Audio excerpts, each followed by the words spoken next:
नमस्कार. तर आज आपण नागपूर येथील संविधान चौकात आलेले आहोत आणि संविधान चौकामध्ये एक शांतता पूर्ण मार्च या ठिकाणी निघत आहे. आणि खरं म्हणजे देशाच्या राजधानीमध्ये ज्या पद्धतीनं सोनम वांगचुक हे उपोषणावर बसले होते आणि सकाळी जे त्यांना दडपशाही करून त्या ठिकाणी त्यांना जबरदस्तीने हॉस्पिटलमध्ये घेऊन घेण्यात आलं आहे आणि त्या ठिकाणी जे शांतता पद्धतीनं जे प्रोटेस्ट करत आहेत त्या विद्यार्थ्यांना तिथल्या त्या प्रोटेस्टरना खूप मोठ्या प्रमाणात मारहाण वगैरे करण्यात येत आहे.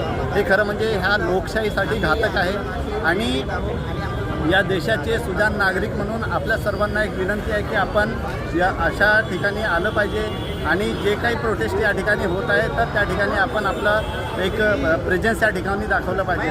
खरं म्हणजे सांगायचं झालं तर की या देशामध्ये ज्या पद्धतीनं नीटचे पेपर फुटत आहेत असे विविध पेपर जे फुटत आहेत खरं म्हणजे ते आपल्या विद्यार्थ्यांच्या भविष्यासाठी धोक्याचं आहे. त्या पद्धतीनं सोनम वांगचुक यांनी सांगितलं की जेव्हा एखादा पेपर फुटतो आणि त्या पेपर फुटीतून एखादा विद्यार्थी जेव्हा परीक्षा देतोय आणि त्याच्यानंतर मग चुकीच्या पद्धतीनं तो डॉक्टर होतो, इंजिनियर होतो, तर ते कुठंतरी आपल्या समाजाला घातक आहे.